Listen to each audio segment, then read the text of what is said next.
morning, and Sister Georgina. They are the pillars and the founders of Tapologo. And I'm very proud to be a member of Tapologo because being a Tapologo member really changed my life. And I managed to realize how important one's life is. And a very big part of Basasana's life is her faith. We laugh a lot, I laugh a lot with her because her husband Philip is an elder in the Anglican Church in Mossenthal, and Basasana has got to be seated in the church by 8 o'clock every Sunday morning.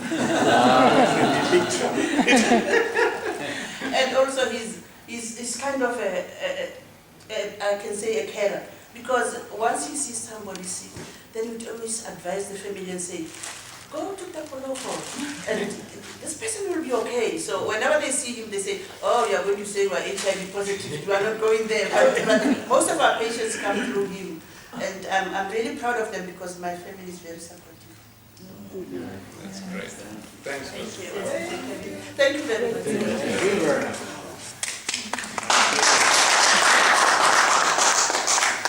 You can do anything when you've got people like Basi. She's absolutely wonderful. So I'm just going to give you a little history about Tapologo, and I'm going to show you then an 8-minute video of the 4 programs, but it also gives you something of the context of why Tapologo developed. And really, what happened was, I've been a bishop here for 19 years, and these are the strawberries. And in the apartheid times, this was an extremely right-wing area. Farmers maltreating their workers.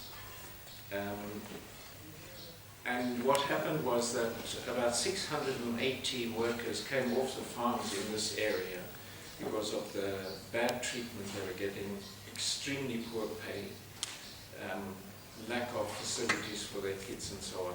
And they actually took refuge on our mission because they were being threatened all the time. So we gave them refuge here, and we sunk a borehole at the top there so that they would have water. They erected their homes and they stayed there, and then we began a very long legal battle with the farmers, with a very good human rights lawyer in Pretoria, and eventually we got a court settlement in which they were given the allocation of the first plots of ground in a very big resettlement township that was being planned. 41,000 stands for very poor people, and our group of 680 were given the first option to move into the first section that was given services. In other words, all the people had was a plot of ground which they would own. They'd have the title deeds to it. There was a toilet, and there was a tap with running water. The idea then, depending on your income, you build a house or you improve your house as time goes on. But at least you had toilet facilities and water and electricity. So they moved there, the whole crowd, in August 1992.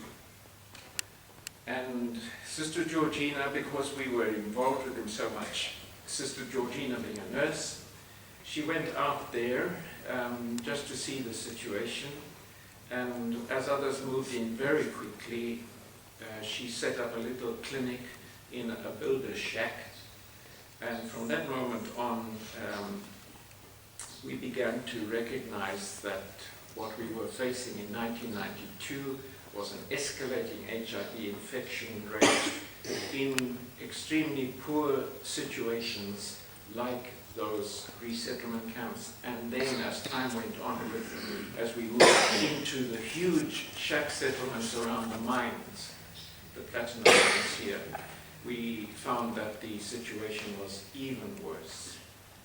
And so as a person of faith,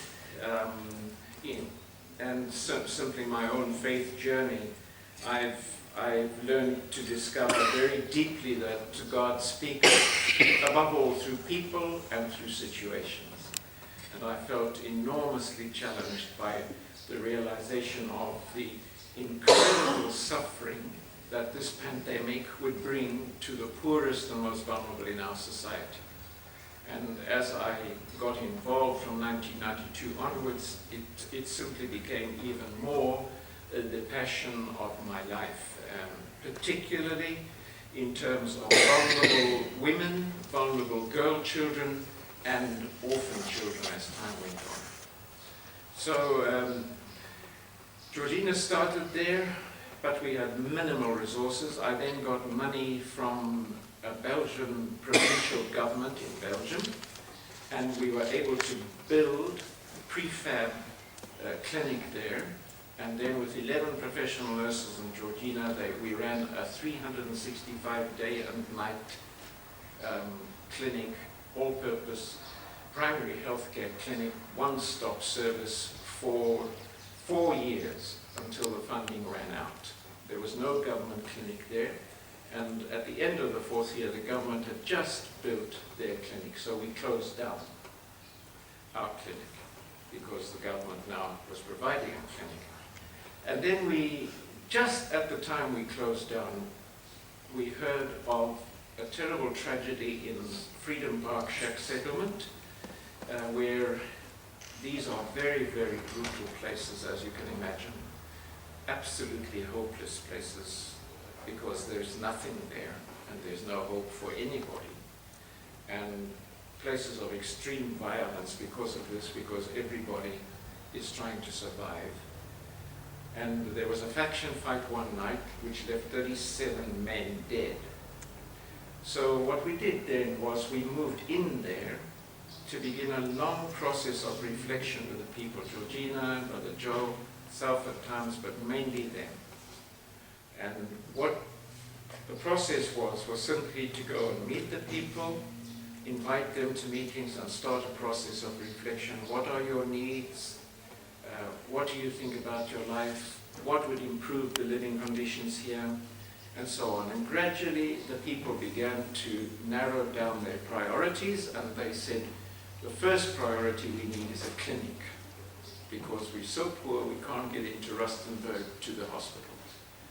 And so Georgina said, well, then I'm a nurse, we can partner you as church, but you have to take ownership, so you elect your health committees, your education committees, all the things that you prioritized, and then we will partner you, but you own the program.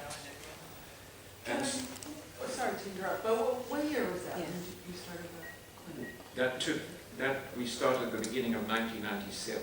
So 1992 in Wetterkop, 4 years there till 96. We took a whole year of dialogue with the community, and we opened the clinic. And even then it was very difficult because it was an illegal squatter camp, and therefore negotiating with the district council and also with the Bafokeng administration, we were given permission to start a project and a program on condition that we didn't build anything permanent. So we had to literally use stuff that could be lifted on the back of a truck at a moment's notice, because these are illegal. The theory is that one day they will be removed and these people will go to low-cost housing schemes. Whether that will ever happen, I doubt very much, because of the huge refugee problem in this country. So what we started with, and if we have a chance this week, I'm sure that the ones who are going to stay here this week, you'll see it, just a small shipping container. That's what we started with.